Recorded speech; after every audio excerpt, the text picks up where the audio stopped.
Welcome back, folks. This is another episode of the RGR Craft Podcast. It's been quite a while as everything has gone into upheaval during this COVID isolation, and I'm calling this the Isolation Cast. Luckily, though, Mike Munhall's back with us from Brasserie Fantastique. I like saying it that way. How you doing, man? I'm good. I'm bored. Yeah, bored. Right.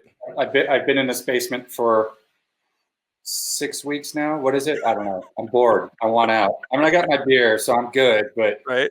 I'm bored. I want out. Yeah. Just keep on trucking. Well, what are you drinking today? You're in your basement too, right? Oh yeah, I'm all over. Well, I'm in the garage more now. I made some changes. We'll talk about that here in a minute. What are you drinking? I'm drinking this Tivoli Heffa. I just opened it. I've never had one. I'm not really into Heffas very much, but it's the only thing that I have that isn't like 11% ABV in my fridge. So 6% is a pretty good start. So our fridges end up the same, I think. I know. This is my Irish Red, folks. I'm actually really happy with the color. This is a few weeks later, but it's got a nice orange tint to it. And that's my light beer for the day. That's the 7.7. So I know how you're feeling. Yeah. And it's like I've been trying to fight the creep of, I think, what I definitely do and always getting bigger beers and bigger beers. And so we're going to talk about something in the next episode that we'll kind of break this one in half, folks, that goes right into that. But I've done a ton of changes since I've been home, and I haven't been running around as much. The draft's over, so the football channel's all squared away. And so I started brewing more. I made this one. This was my first brew, full system, normal system, but into the Spike fermentor. So that was an education, a bit of a different thing. Transferring was super nice. I just used the pump straight out of the bottom of the kettle with my normal settle time. The thing was great. A couple of hiccups here and there, and there'll be another video on that, folks. But the one thing that I have found is that it's just super easy to clean. I don't even take it out of that fridge anymore. Yeah, I'm excited to hear about this. We haven't talked in a while, and I forgot all about the Spike. So yeah, man, it's crazy. Yeah, it's nice because it's in its fermentation chamber. It's an old commercial fridge that I bought for $200. Mm-hmm. Didn't cost me much, and it just lives in there. I pump into it, I pump out of it, I pump to clean it, and it just lives there. So no more carrying it in the house and scrubbing it down. Using PBW in a recirculation wash. I bought a spray head for it, a CIP head, and it works great. And it seals up nice. I got one little issue with the top cap that I'm trying to pressurize. I'm trying to pre-pressurize as I cold crash so that I fill the headspace with enough pressurized CO2 that as the volume comes down, I got it all sealed. So there's no oxygen exposure. There's nothing being pulled back in. It's one of the main things that I bought it for. It's been working really good so far. Yeah. But, it's a learning curve. But the cool thing is that it never goes anywhere. It just sits out there. Yeah, that's if there's one thing I could change, probably the next thing I'll change in my system is moving that 5.5 gallons of wort after my brew day.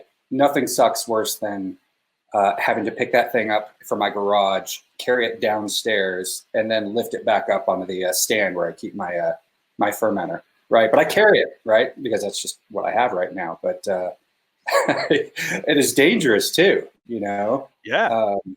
So it's nice to see that you've got something in place that stays in place. Yeah, it's super cool. And you have a tough one because you got to go up like 3 or 4 steps out of your garage to get to the floor then go back down the stairs. Yeah.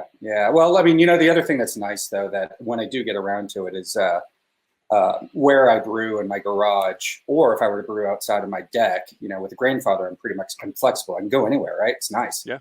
But I can easily plumb some lines to where my fermenter usually sits down here in the basement. Pretty easy thing to do, I think. That might be a good DIY project. My next upgrade. Mm-hmm. You got time, right? Yeah, no kidding. Yeah. So isolation for you, I mean, and I know you guys aren't like quarantined, but right. Everybody's got stay-at-home orders or has until this week when Colorado lifted ours. But did it make you brew more or less and more planning, logistical kind of things like you're talking about running the lines? Yeah, I don't know, man, because so I've been brewing with a Grainfather now for what I've had it 5 months, a little bit more than that. I don't know if I'd be brewing any more or less just because I have this new equipment. I'm kind of excited to use it. It's easier for me to brew now. Yeah. But I'd have to venture to say that I probably am brewing more often just because I have more time to plan. And, our local homebrew stores are open, at least for curbside pickup and stuff. So we're not affected there very much.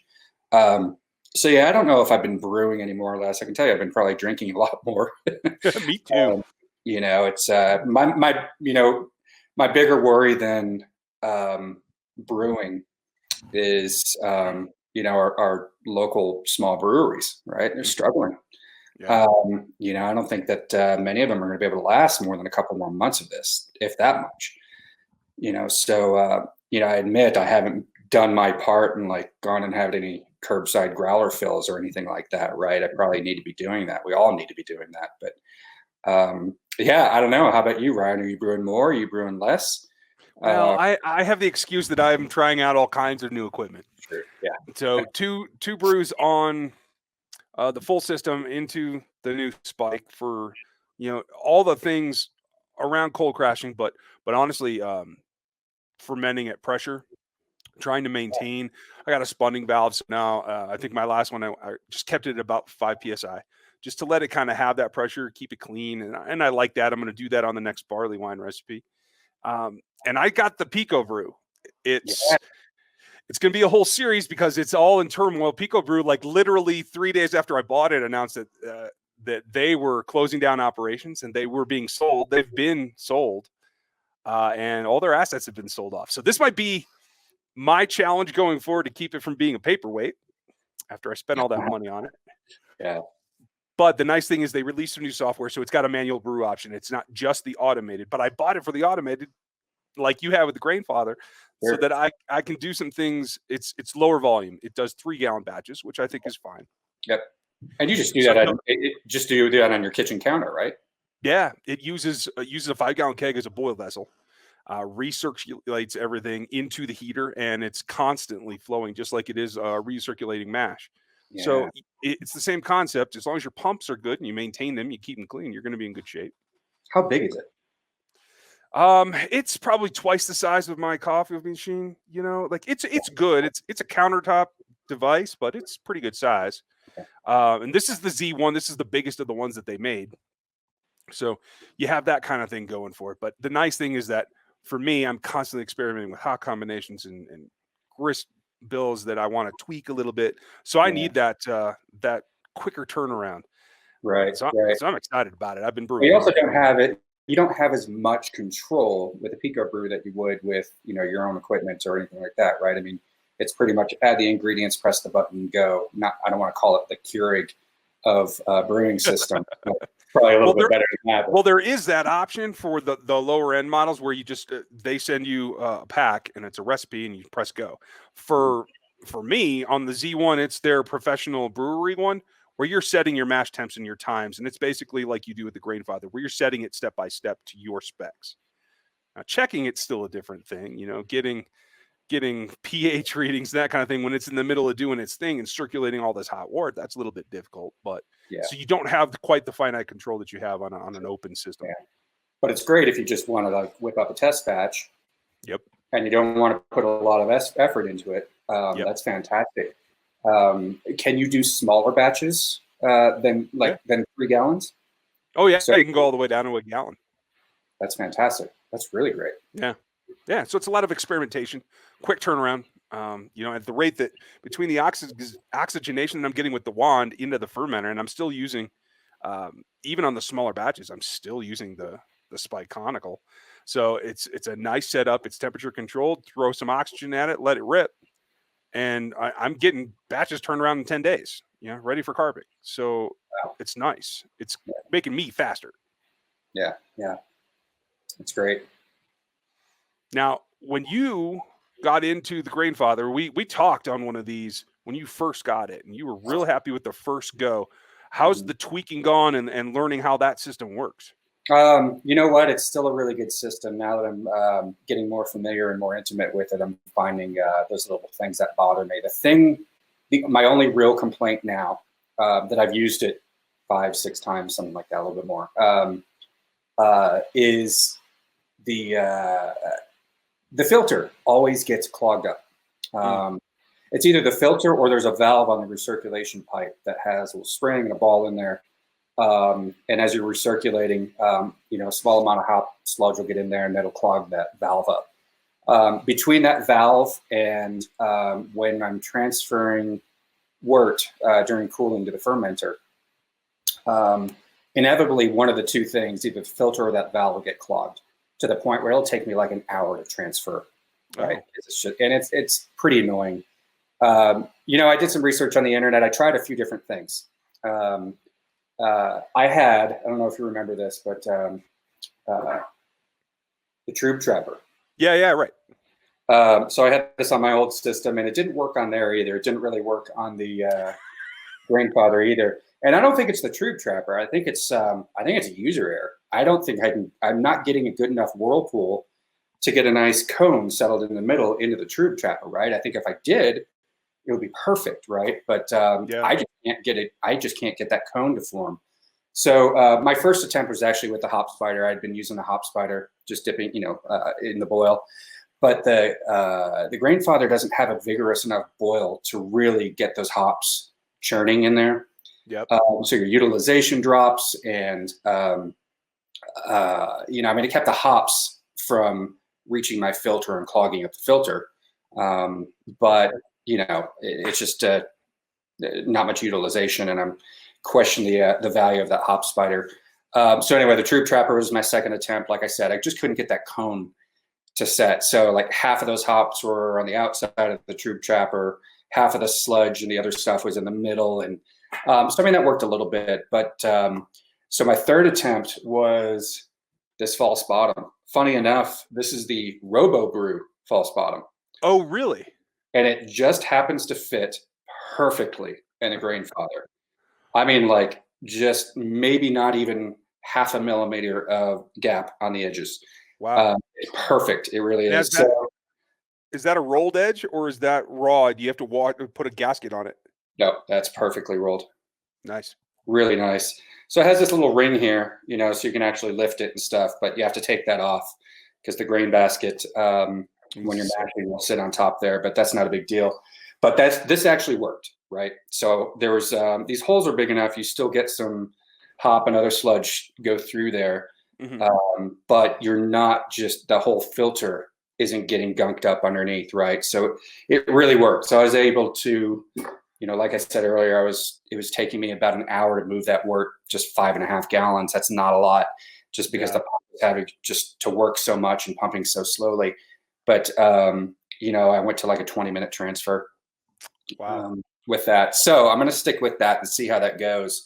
My next step, I'd like to actually chill back into the Grainfather so that I can keep all the cold break in there as I transfer out. We'll see how that works. But other than that, the Grainfather has been a champ, right? It's like I have no intention of changing my equipment at this point. You're special. You get a bunch of new toys and get to test and stuff like that.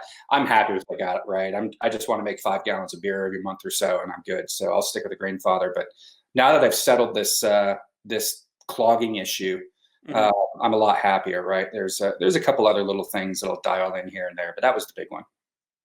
I like the concept of that. I mean, and both systems, both RoboBrew and RoboBrew and Grainfather use top and bottom mash screens, right?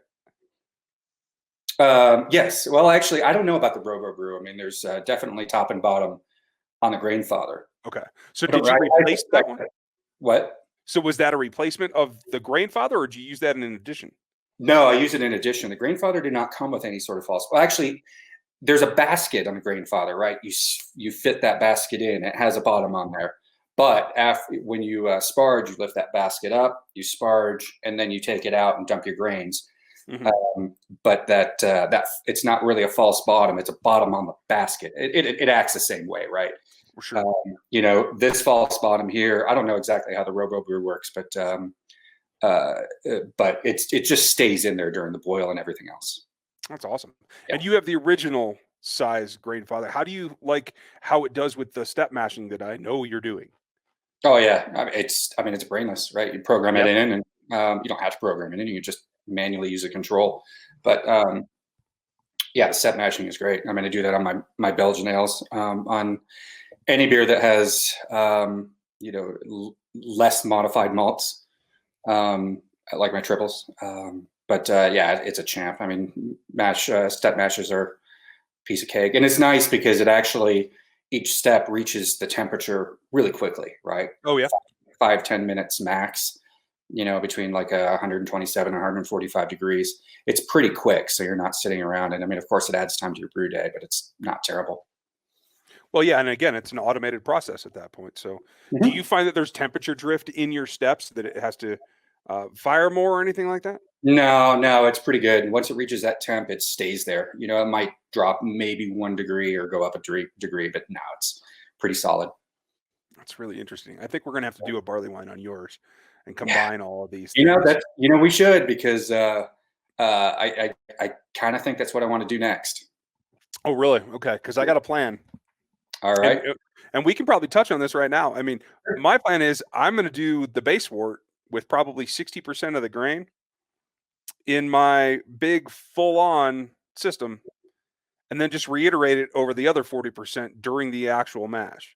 Does that sound like something that you're thinking about doing?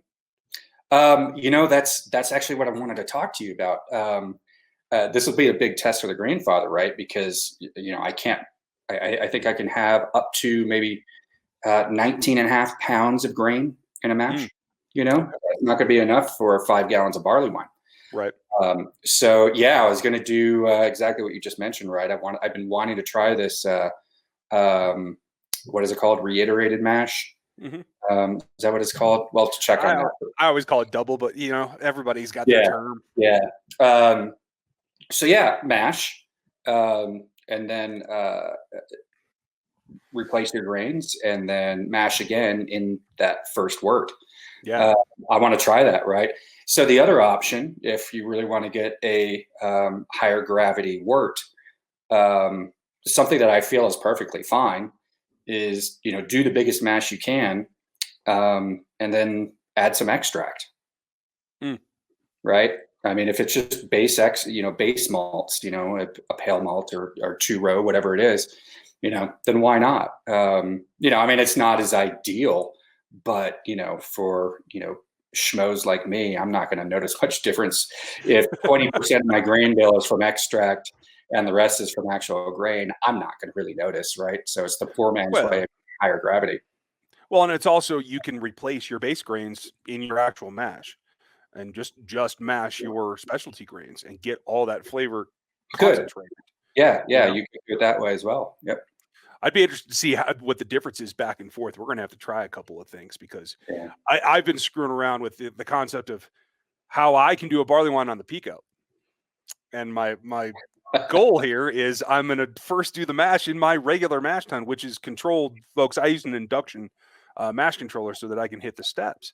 But then you just put it right in the Pico and run the normal thing, right? Because what I want to be able to do is hit the 20% mark on a 3-gallon batch. So that's my long-term goal.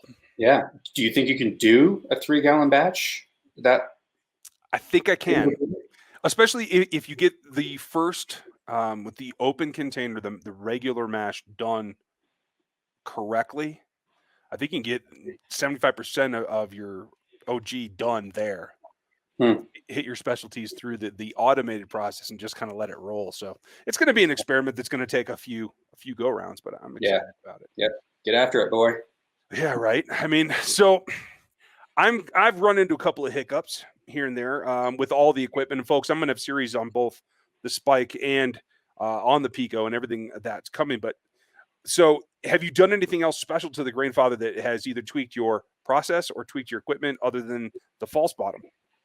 No, not really. Like I said earlier, one of the next things I might do is chill my work back into the Grainfather. Like the way they recommend you do it now is you chill right into your fermenter, But that what's brings all, of course, that brings all the cold break in there, which is not a big deal, right? It ferments out, it settles out. It's not a big deal.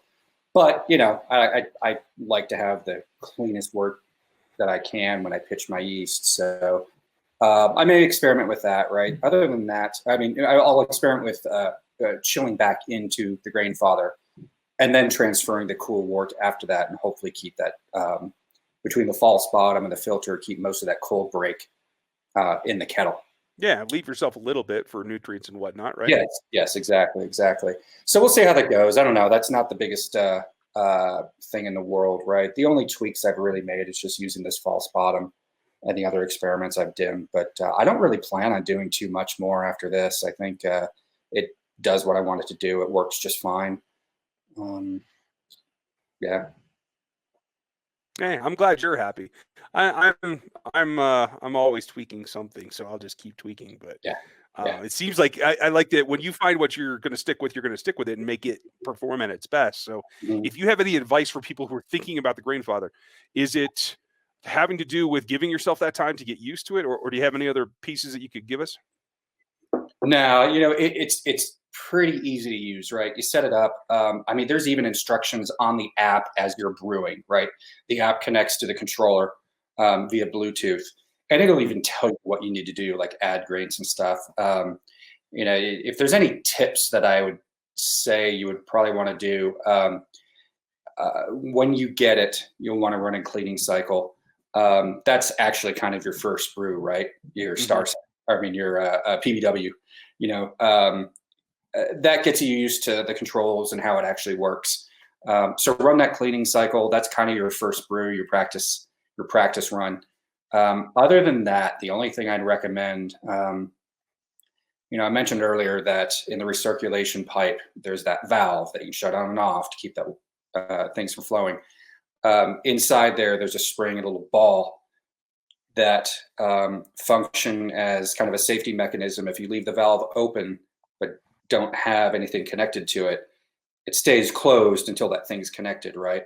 I can see why they do that, right? Because I've done that a couple times already, where I've taken off one of the pipes or the chiller and left the valve open. And if I didn't have that safety mechanism in there, I would just had stuff shooting out all over the place as the pump was running. But that spring and that little ball, that safety mechanism, get gunked up. So, I've taken it out since then, and I've just been more careful to keep the valve closed when it needs to be closed, right? You just have to pay attention to it. It's really easy to forget that valve's open as you're changing out the chiller and the other recirculation pipe. But you know what? If I had any advice, it would be run that cleaning cycle, get used to how the thing works, and then take that spring out. That's inevitably going to get gunked up with hop sludge, because you're gonna end up taking that off during your brew day, when it gets clogged up anyway. And then they just have to be careful with that valve. Just watch it. Other than that, it's a great system. I had no complaints. That's cool. I might have to check that out eventually just to make my life easier. But yeah, well, you'll be checking out as soon as this isolation thing's over and we're brewing together. Right. Folks, we're at the halfway point. We're going to cut it there. We'll be back with you next time. We're going to continue this conversation in a minute, but you'll see it in two pieces. So we hinted at it a little bit. We're going to come back with one of our favorite types, styles of beer, and kind of compare notes.